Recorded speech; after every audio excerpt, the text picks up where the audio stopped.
You can't leave. I know. Not now. Not for a long time. Maybe not ever. And every video gives the advice, just leave. It's like a slap in the face, because you are stuck with a man who blames, criticizes, and yells. The world is wide, and every woman's circumstances are different. We live in a complex world.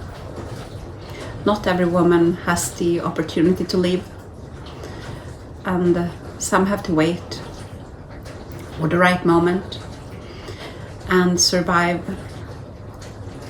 the time between now and then. This video isn't about leaving, it's about enduring, about surviving with your soul intact, about breaking your mind free while your physical body is in a prison of his making.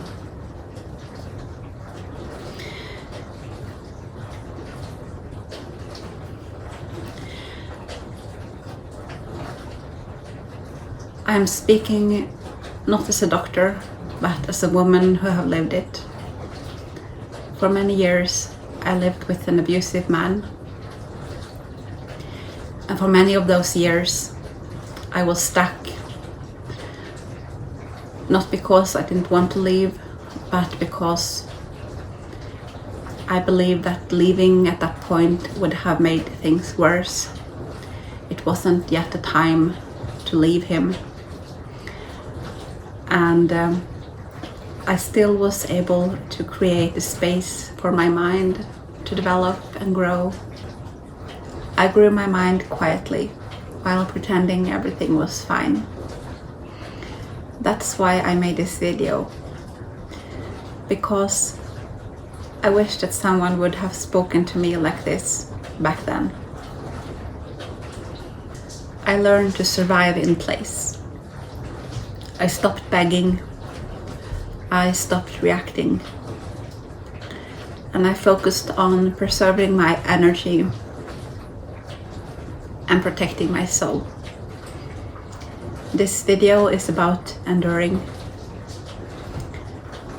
It's about surviving with your soul intact, even if no one sees your pain, even if he never changes, even if no one comes to help. Even if you have to smile through the tears. He will always be angry. You didn't cause it, and you can't fix it. Even if you do everything perfectly, he will find something to be angry about. Something will set him off, and he will rage and complain. And he will tell you that it's your fault and that you need to do better.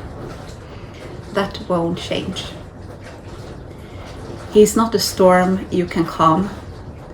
He is a storm that feeds off your misery.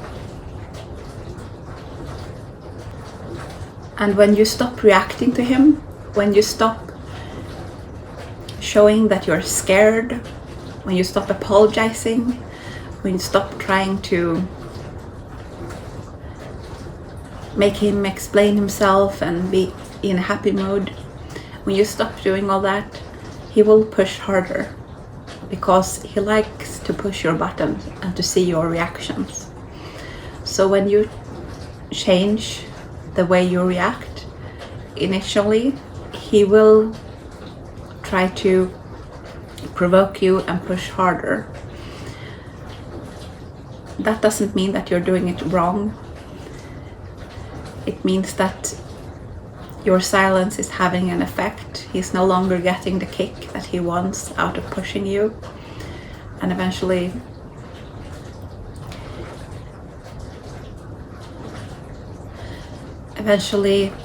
he will stop trying to push your buttons, because nothing will happen.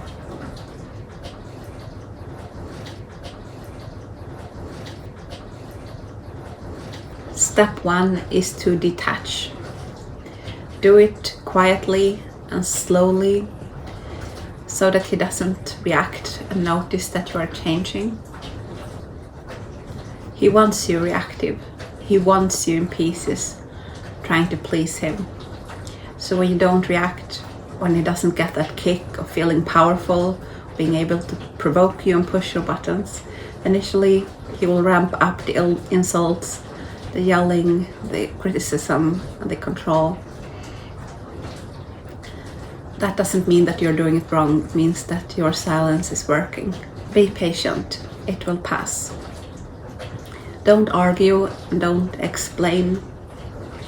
Protect your energy.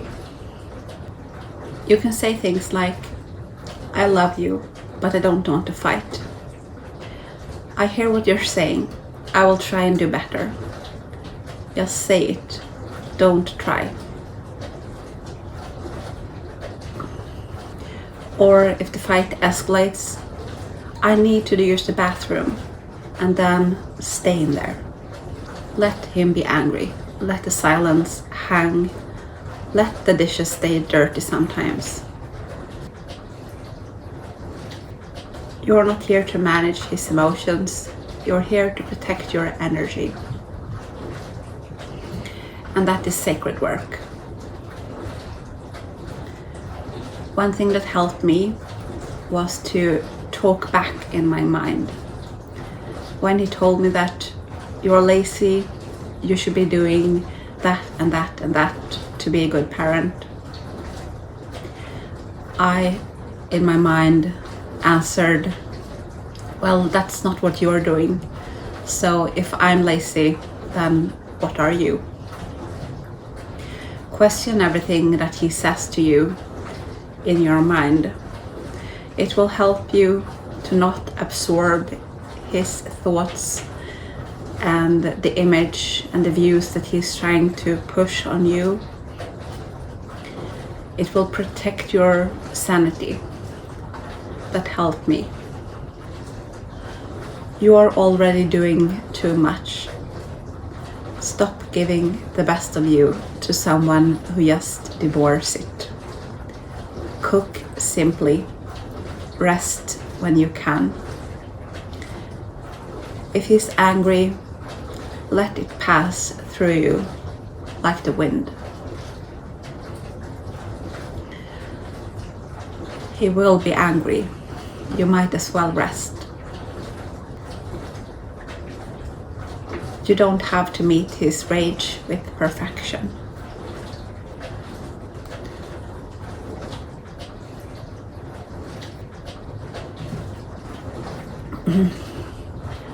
He doesn't get to own your mind. He can't. It's not his to own unless you give it to him. So steal back the moments. Watch the sunset through the window. Smell the spices in your kitchen. Take a breath when he leaves the room. Take a nap. Write, pray, dance, even if it's only in your heart. This is resistance. It's not silly. These tiny joys is what keeps your heart alive. He broke many things, but he did not break you. You're still here. You're still alive inside.